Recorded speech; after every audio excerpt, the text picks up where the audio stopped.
ఓం శ్రీ గణేశాయ నమః. ఓం శ్రీ గురుభ్యో నమః. జై శ్రీరామ్, జై హనుమాన్, జై శ్రీకృష్ణ.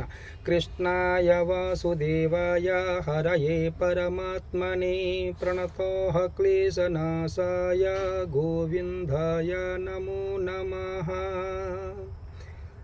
భగవద్గీత యథార్థమైన మహాగ్రంథం.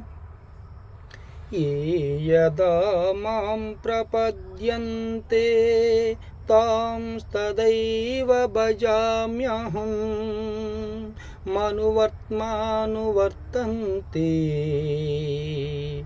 మనుష్యాః పార్థ సర్వశః. నన్ను ఎవరెవరు ఏ విధముగా తెలియగోరుచున్నారో నేను ఆయా విధముగా అనుగ్రహించుచు ఉన్నాను. నేను ఏ ఒక్కరికి అనురాగము గాని ద్వేషము గాని కాను. జై శ్రీరామ్, జై శ్రీకృష్ణ, జై హనుమాన్.